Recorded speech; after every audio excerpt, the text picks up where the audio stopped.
mars, journée internationale des droits de la femme. Mesdames et messieurs, bienvenue dans cette édition du journal sur la RTNC2 Développement.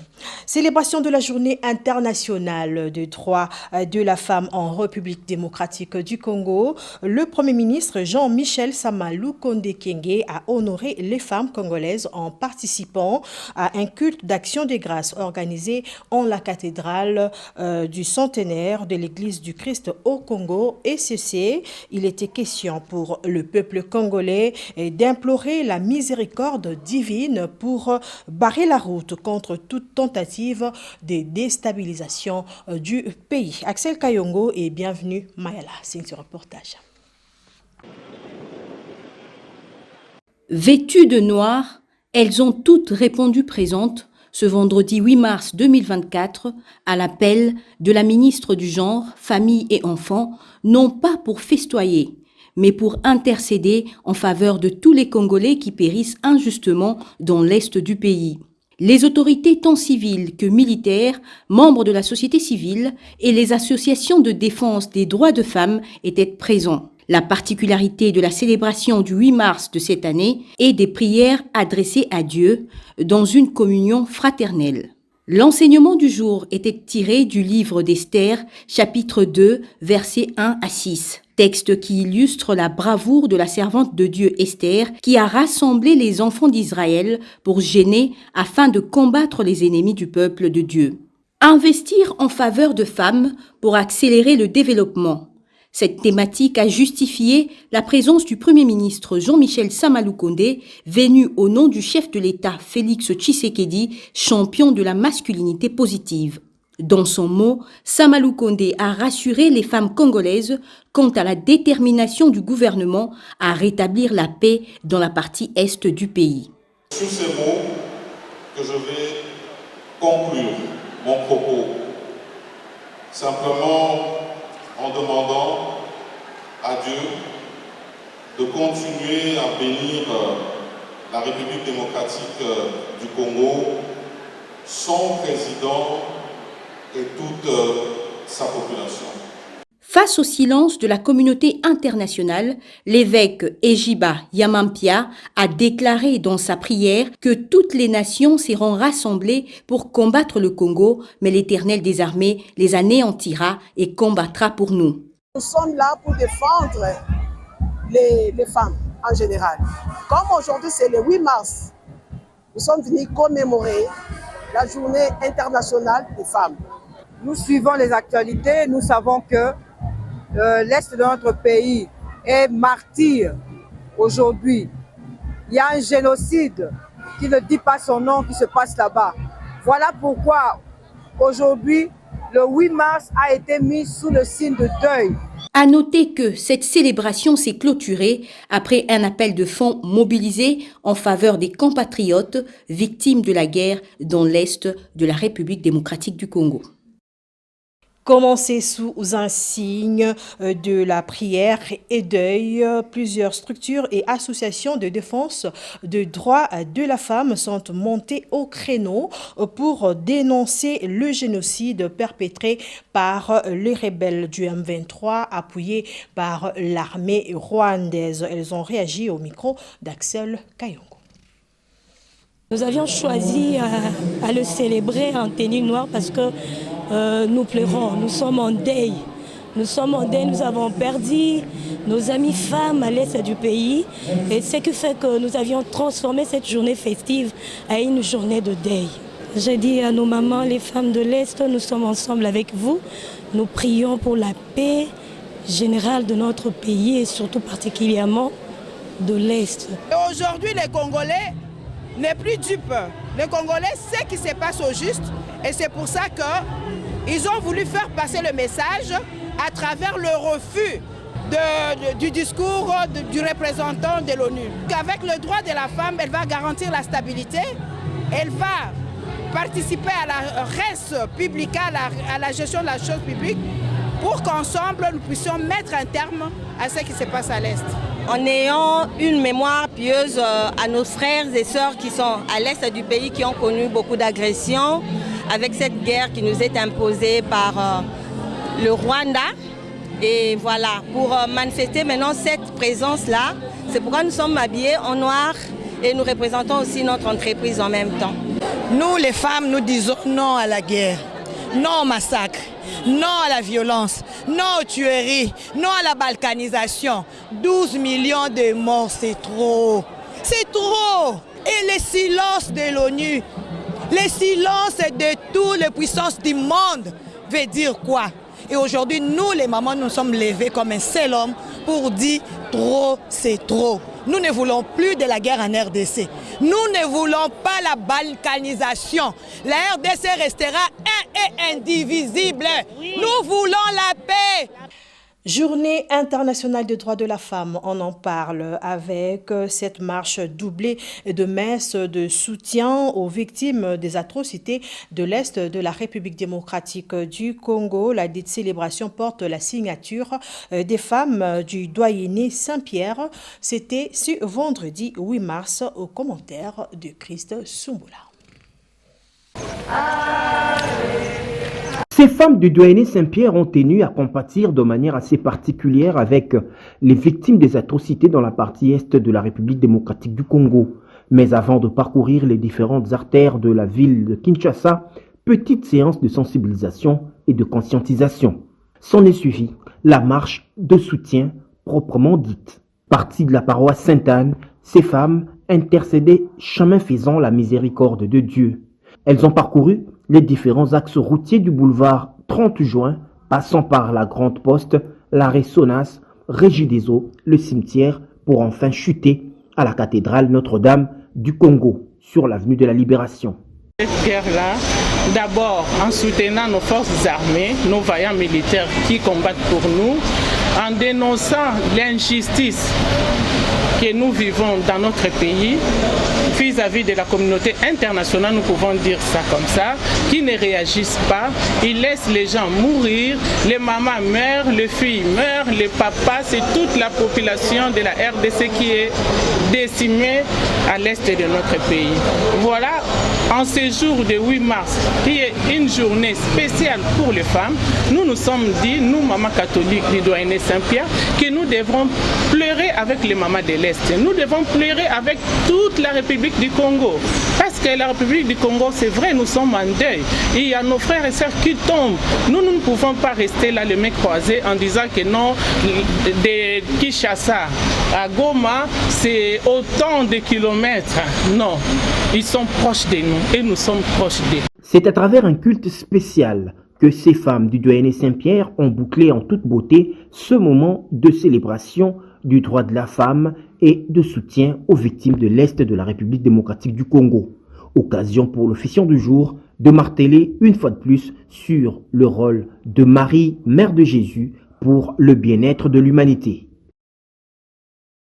Célébration ce vendredi 8 mars de la Journée internationale de droits de la femme avec comme thème international « Investir en faveur des femmes, accélérer le rythme » et au niveau national, accroître les ressources nécessaires en faveur des femmes et des filles dans la paix pour un Congo paritaire. Cette journée qui connaît aujourd'hui une dimension mondiale a été au départ un mouvement féministe en plein essor et avait été renforcé par 4 conférences sur les femmes organisées sous l'égide de l'ONU. Guy Woloumé revient sur les origines du 8 mars. Dans cette chronique, nous vous proposons. Suivez. C'est en 1908, lorsque 15 000 femmes ont défilé dans la ville de New York pour réclamer le droit de vote, les meilleurs salaires et moins d'heures de travail. Un an plus tard, le Parti socialiste américain a déclaré la première journée nationale des droits de la femme. Alors, l'idée de rendre le 8 mars une date internationale est venue d'une femme, Clara Zetkin, militante socialiste allemande. Elle a suggéré l'idée en 1910 à Copenhague, Copenhague, capitale du Danemark, lors d'une conférence internationale appelée les femmes travailleuses. Lors de cette conférence, il y avait 100 femmes de 17 pays différents qui ont accepté sa proposition à l'unanimité. Grâce à cette conférence, la Journée nationale des droits de la femme est devenue la Journée internationale des droits de la femme, qui a été célébrée pour la première fois hors des États-Unis en 1911. L'Autriche, le Danemark, la Suisse et l'Allemagne ont été le premier pays à avoir célébré la Journée internationale des droits de la femme. Les choses ont été officialisées en 1975 lorsque les Nations Unies ont commencé à célébrer cette journée. Le premier thème adopté par les Nations Unies en 1996 était « Célébrer le passé, planifier l'avenir ». Fin de citation. Aujourd'hui, la Journée internationale des droits de la femme est devenue une date permettant de célébrer le chemin parcouru par les femmes dans la société, en économie et en politique. Tandis qu'à la base, la Journée internationale des droits de la femme s'est manifestée par des grèves et des manifestations organisées pour sensibiliser les gens face aux inégalités persistantes. La date choisie du 8 mars n'était pas au départ l'idée de Clara Zetkin. Cette date a été officialisée en 1917 lors d'une grève pendant la Première Guerre mondiale, lorsque les femmes russes ont exigé du pain et de la paix. 4 jours après les débuts de la grève des femmes, le César, titre porté par les empereurs de la Russie, les souverains serbes et bulgares ont été obligés de céder et les gouvernements ont accordé les droits de vote aux femmes. La date à laquelle a commencé la grève de femmes était le 23 février dans le calendrier julien. Et dans le calendrier grégorien, ces jours étaient le 8 mars, date à laquelle est célébrée la Journée internationale de la femme. En ces jours que les nations célèbrent la Journée internationale des droits de la femme, notre rédaction s'est intéressée à la dimension spirituelle du combat de la femme à partir des saintes écritures. Certaines femmes citées dans la Bible peuvent nous enseigner de façon positive ou négative. Guy Woloumé, à travers cette chronique, nous éclaire sur le rôle joué par certaines d'entre elles. Suivez. C'est avec une grande joie que nous accueillons les jeunes mariés. Si la femme est célébrée à travers le monde dans le cadre du mois de mars dédié à la femme, cela est dû aux valeurs qu'elle doit incarner dans la société. Comme dit un adage, éduquer une femme, c'est éduquer toute une nation. Depuis les temps antiques, bon nombre de femmes ont fait montre des valeurs positives qui leur ont valu des éloges et constituent des modèles aux femmes de notre époque. Par contre, certaines d'entre elles se sont démarquées de certains travers qui nous servent d'avertissement, à l'instar de certaines femmes des temps bibliques.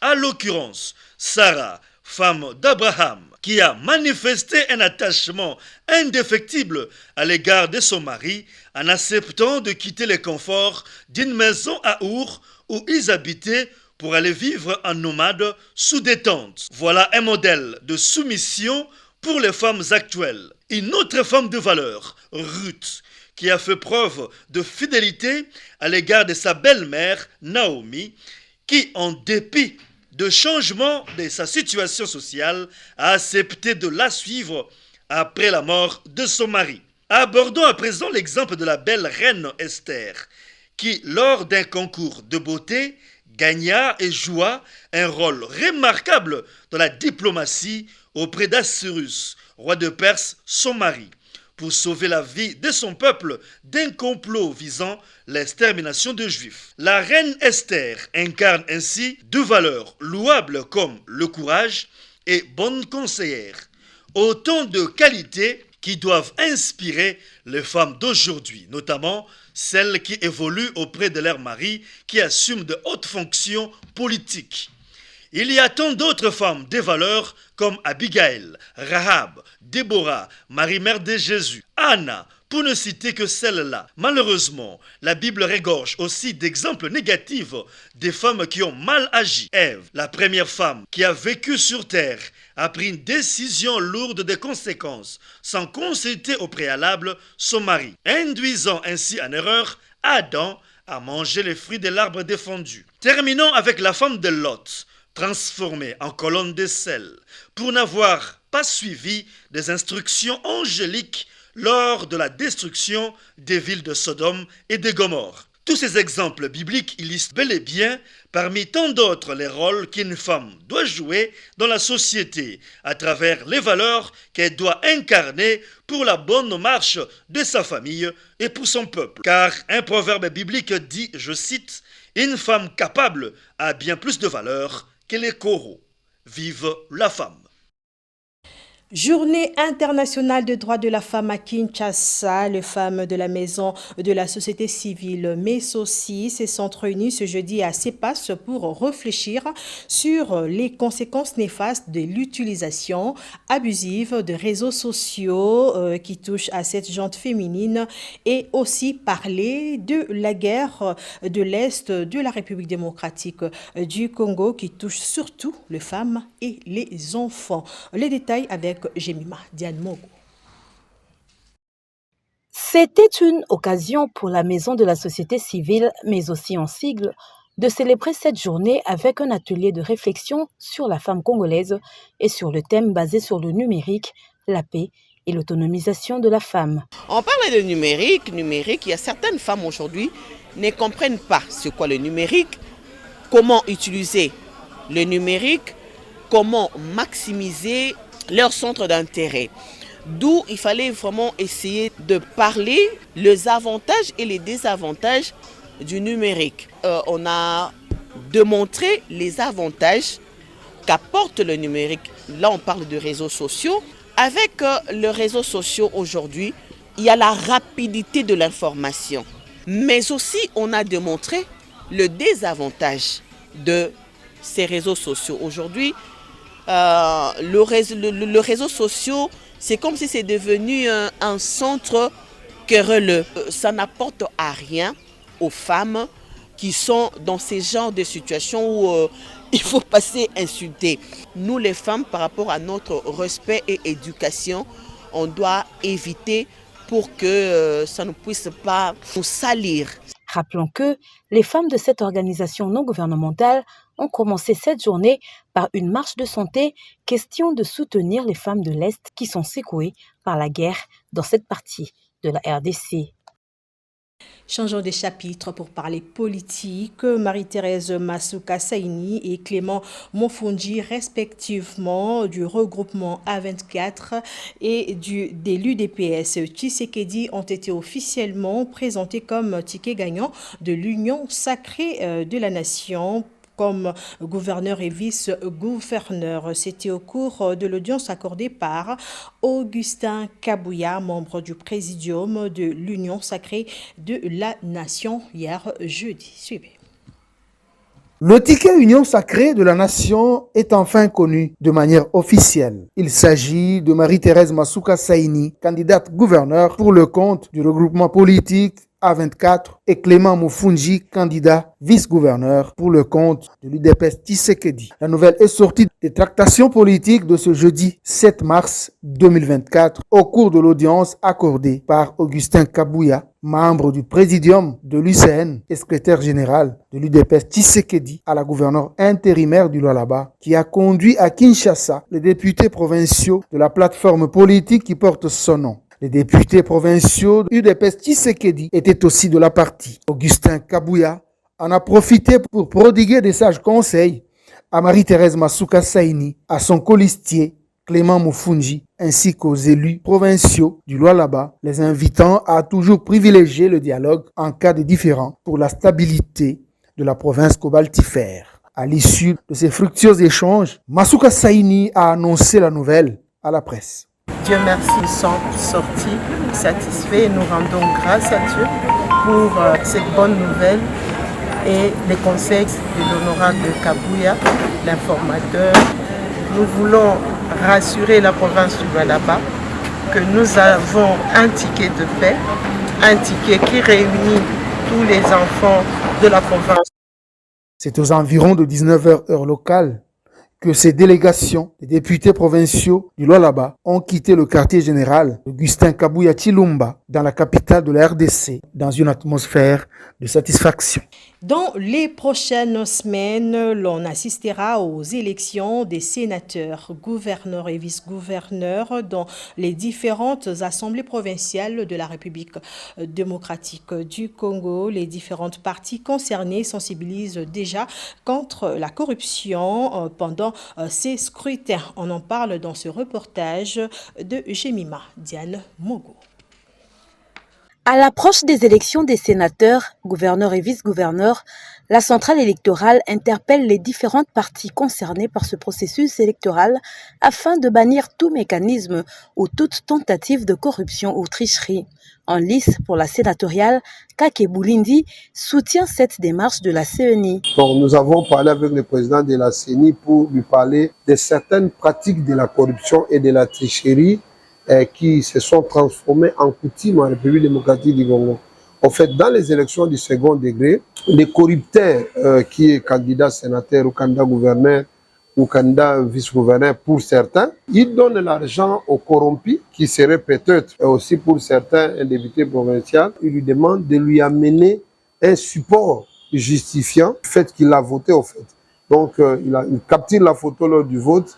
Et après avoir capturé la photo de son bulletin de vote, où il filme le bulletin de vote et il ramène ça au corrupteur pour que le corrupteur lui donne la différence de l'argent lui proposé pour obtenir sa voix au vote. Et nous avons dit que cette pratique-là, c'est vraiment une pratique qu'il faut mettre hors d'état de nuire. Et la meilleure façon pour lutter contre cette corruption, c'est d'interdire aux députés provinciaux de pouvoir aller aux isoloirs avec le téléphone, le big caméra et toute autre chose qui peut faciliter aux députés de pouvoir capturer le bulletin de vote. Afin d'éviter des élections chaotiques, ce candidat indépendant à la circonscription électorale de la province du Sud Kivu invite la CENI à prendre des mesures qui tendent à éviter des inconvénients si haut décriés.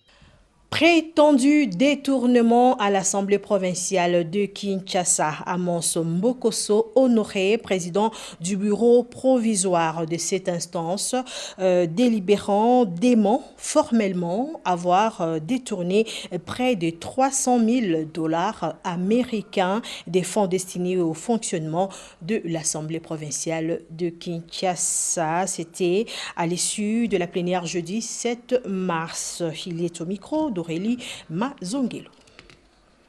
L'APK a des problèmes ici. On n'a même pas encore payé les frais d'installation de députés. Et il y a un problème même de l'assainissement de l'environnement ici. Alors parler de 300 000, moi, je ne sais pas, pour moi c'est du bluff.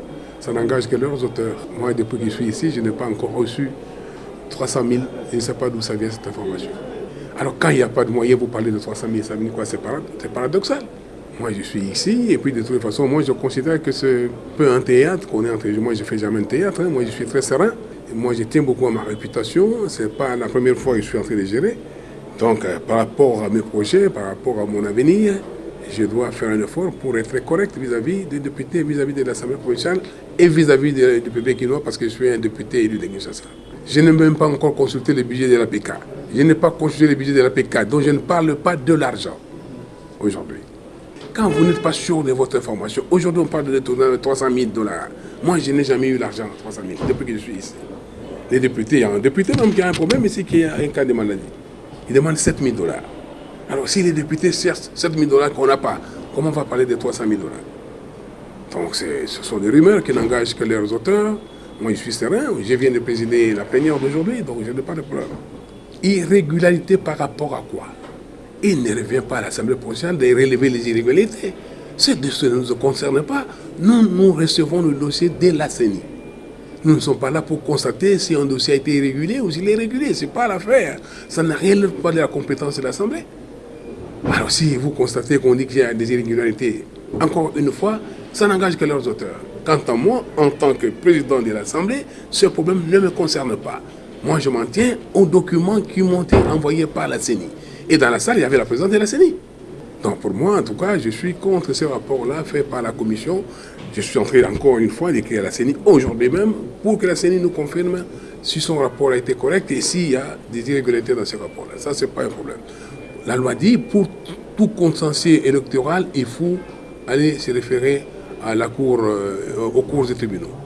Restons toujours à l'Assemblée provinciale de Kinshasa pour parler cette fois-ci des 2 chefs coutumiers sur les 4 qui ont été cooptés au cours de la séance plénière d'hier jeudi 7 mars. C'était après la validation de leur dossier par les députés provinciaux élus provisoirement par la Commission électorale nationale indépendante. Aurélie Mazongelo et Axel Kayongo étaient sur place.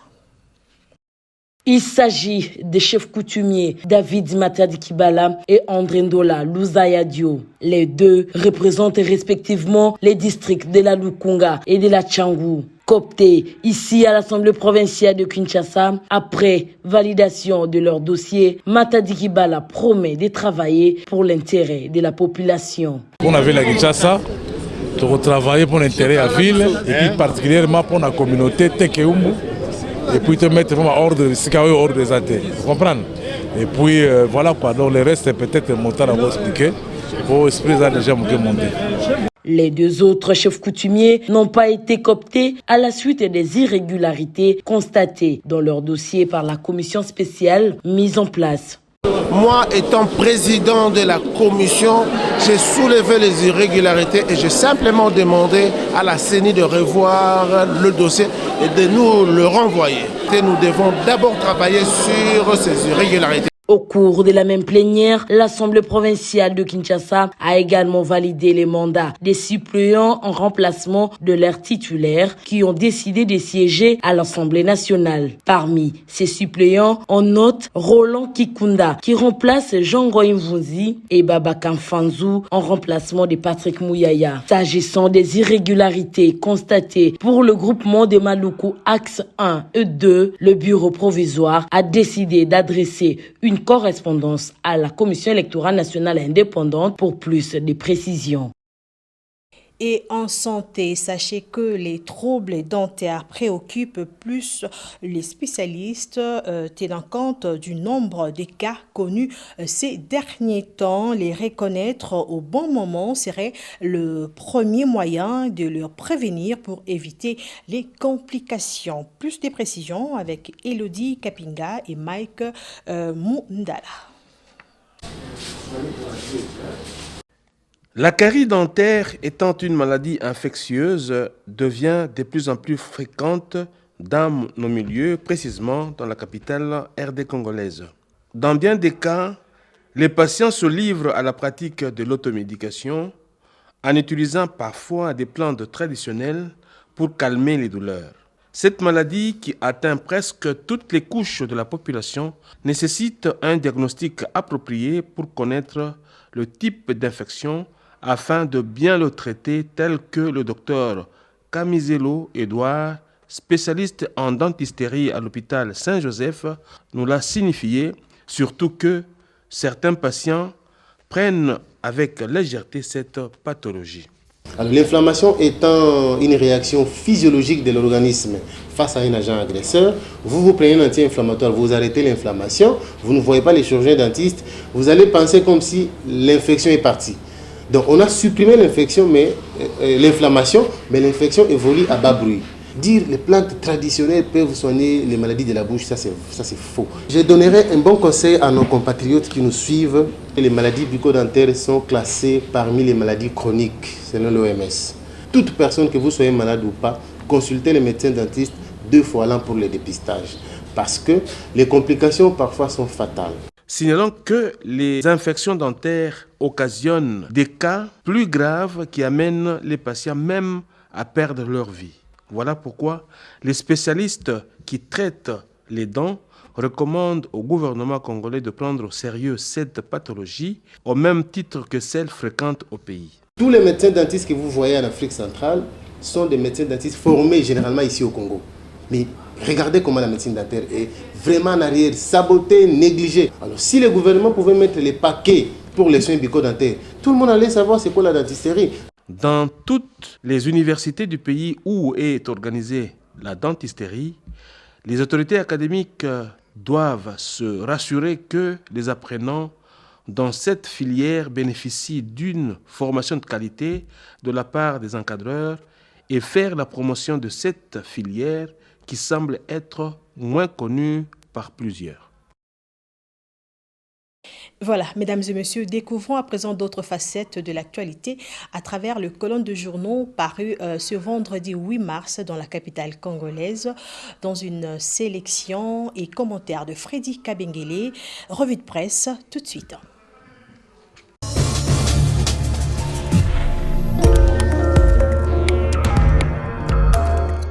Bienvenue dans cette balade des journaux parue ce vendredi. Ouvrons cette randonnée avec l'agence congolaise des presses qui titre « Coopération militaire RDC-Belgique, des programmes de soutien évoqués au ministère de la Défense. » Dans le cadre de la coopération militaire entre les deux pays, ont été examinés à Kinshasa au cours d'une audience accordée jeudi à l'ambassadeur belge au pays par les vice-premiers ministres, ministres de la Défense. La Belgique soutient les forces armées de la République démocratique du Congo par toute une série de mesures et de programmes. Il y a d'abord la formation d'une brigade de réaction rapide à Kindu dans les Maniema. Le premier bataillon est même déjà actif sur le terrain dans l'est du pays et un autre est en train de terminer sa formation toujours à Kindu, a déclaré Roxane de Bederling. De l'autre côté, Forum des As titre le gouvernement congolais, aucun accord de coopération militaire n'a été signé récemment avec la Russie. Le gouvernement de la République démocratique du Congo, notre journal, tient à préciser qu'il n'existe à ce jour aucun accord de coopération signé récemment entre la Russie et la République démocratique du Congo. Plusieurs médias Paris, ce jeudi 7 mars 2024 à Kinshasa, ont relayé l'information selon laquelle un accord militaire était signé entre la Russie et la RDC. Cette mise au point du gouvernement est destinée à démentir cette fausse nouvelle distillée au sein de l'opinion nationale et internationale. Toujours dans ce chapitre sécuritaire, Forum des As revient avec l'agression rwandaise. Des acteurs politiques traîtres aux arrêts. Selon des sources citées par l'agence congolaise des presses, ACP, des acteurs politiques congolaises et des citoyens lambda auraient été arrêtés par l'armée alors ils apportaient leur soutien actif à l'armée rwandaise et aux terroristes du M23 dans leur agression du pays dans sa partie orientale. Les personnes concernées étaient suivies par les services de renseignement depuis un temps, selon des sources de témoignages recueillis par les médias publics. Il s'agit des acteurs et des citoyens parfois aux apparences ordinaires, mais qui collaborent étroitement avec la coalition M23. Renchérit le journal, au cours d'une réunion du Conseil supérieur de sécurité, le vice-premier ministre en charge de la défense, Jean-Pierre Bemba, avait proposé la levée du moratoire sur l'exécution de la peine de mort en cas de trahison. Africa News écrit à sa une, un député national propose la déchéance de la citoyenneté pour terrorisme, haute trahison et espionnage. Constant Moutamba, élu de Lualaba, a présenté jeudi l'exposé des motifs du test qu'il compte soumettre à la Chambre basse du Parlement pour modifier et compléter la loi sur la nationalité congolaise. Les nouveautés proposées par Constant Moutamba portent notamment sur la déchéance de la nationalité pour terrorisme, haute trahison et espionnage et actes préjudiciables à l'État congolais au profit d'un État étranger. Bouclons cette revue de presse. Terreur dans l'Est de la RDC, les Congolais de Rome dans la rue pour dénoncer les tueries. Titre Info 27. Le journal note qui sévit dans l'Est de la République démocratique du Congo dure depuis plus de 3 décennies. Il est exacerbé par la guerre d'agression menée par le Rwanda sous couvert du groupe terroriste M23. Cette guerre injuste allonge chaque jour sa liste des victimes dans le plus grand silence de la communauté internationale. Face aux massacres et attaques à répétition qui se commettent dans l'indifférence des Nations Unies, qui disposent de toutes les preuves de l'implication du régime de Kigali, les Congolais des Roms ont décidé de se lever et faire entendre leur voix pour dénoncer cette hémorragie qui décime nos populations. Pour cela, l'aumônerie congolaise des Roms organise dimanche 10 mars 2024 une messe et une marche en faveur de la paix qui aboutira par la place Saint-Pierre où ils prieront l'Angelus avec le pape François. Merci, c'est la fin de cette balade de journaux. Bon week-end, à la prochaine.